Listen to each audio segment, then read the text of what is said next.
Sumainyo ang Panginoon. At sumaiyo Ang rin. mabuting balita ng Panginoon ayon kay San Mateo. Papuri sa iyo, Panginoon. Noong panahong iyon, sinabi ni Jesus sa kanyang mga alagad, "Darating ang anak ng tao bilang hari, kasama ang lahat ng anghel, at luluklok sa kanyang maringal na trono. Sa panahong iyon, matitipon sa harapan niya ang lahat ng tao. Sila'y pagbubukod-bukurin niya, tulad ng ginagawa ng pastol sa mga tupa at mga kambing. Ilalagay niya sa kanyang kanan ang mga tupa at sa kaliwa ang mga kambing. At sasabihin ng hari sa mga nasa kanan, 'Hali kayo, mga pinagpala ng aking Ama. Pumasok na kayo at manirahan sa kahariang inihanda para sa inyo mula pa ng likhain ng sanlibutan. Sapagkat ako'y nagutom at inyong pinakain, nauhaw at inyong pinainom. Ako'y isang dayuhan at inyong pinatuloy. Ako'y walang maisuot at inyong pinaramtan. Nagkasakit at inyong dinalaw. Ako'y nabilanggo at inyong pinuntahan." Sasagot ang mga matuwid, "Panginoon, kailan po namin kayo nakitang nagutom at aming pinakain, o nauhaw at aming pinainom? Kailan po kayo naging dayuhan at aming pinatuloy, o kaya'y walang maisuot at aming pinaramtan? At kailan po namin kayo nakitang may sakit, o nasa bilangguan at aming dinalaw?" Sasabihin ng hari, "Sinasabi ko sa inyo, nang gawin ninyo ito sa pinakahamak sa mga kapatid kong ito ay sa akin ninyo ginawa." At sasabihin naman niya sa mga nasa kaliwa, "Lumayo kayo sa akin, mga sinumpa.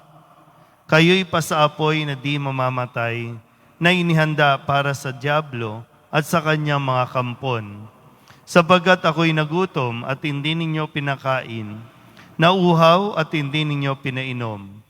Ako'y naging isang dayuhan at hindi ninyo pinatuloy. Ako'y nawala ng maisuot at hindi ninyo pinaramtan. Ako'y may sakit at nasa bilangguan at hindi ninyo dinalaw." At sasagot din sila, "Panginoon, kailan po namin kayo nakitang nagutom, nauhaw at naging dayuhan, nawala ng maisuot, may sakit o nasa bilangguan at hindi namin kayo pinaglingkuran?"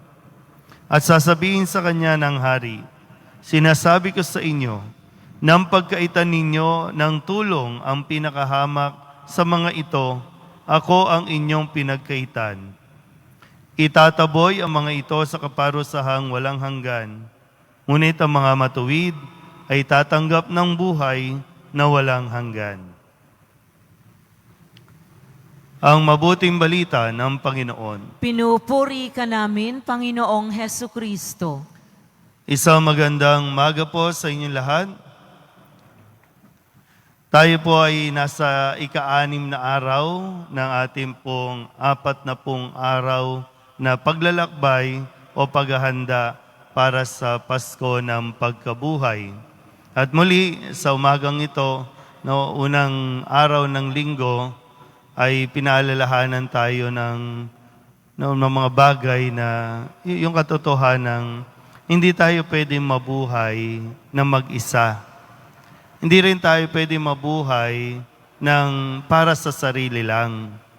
Kaya nga po, pinaalala sa unang pagbasa na sa aklat ng Levitico, pinaalala sa mga Israel kung paano tayo dapat namumuhay at nakikitungo sa bawat isa.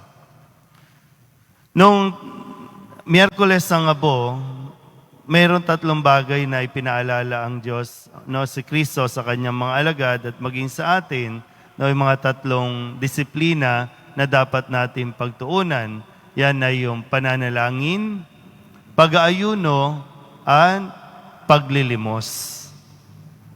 So, bahagi ng ating pong pagtitika, penitensya, yung gagawin natin yung ating mga nobinaryo, Stations of the Cross, Rosaryo, pagsisimba.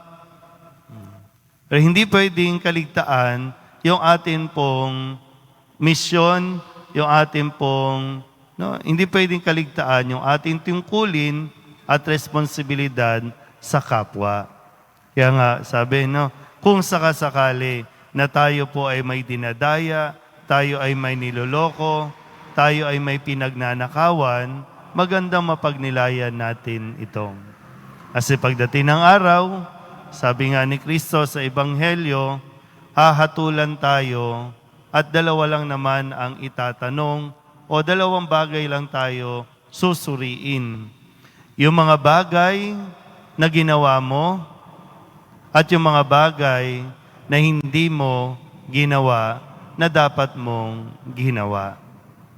Yun lang naman. Sabi nga, pagdating ng araw, hahatulan tayo ng anak ng tao, paghihiwalayin yung tupa at ang kambing. Yung nasa kanan at nasa kaliwa.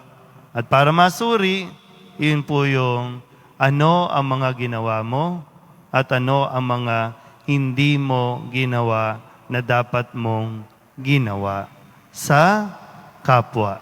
Kasi kung ano ang ginawa natin sa kapwa, ginawa natin sa Diyos. Kung pinagkaitan natin ang kapwa, pinagkaitan natin ang Diyos.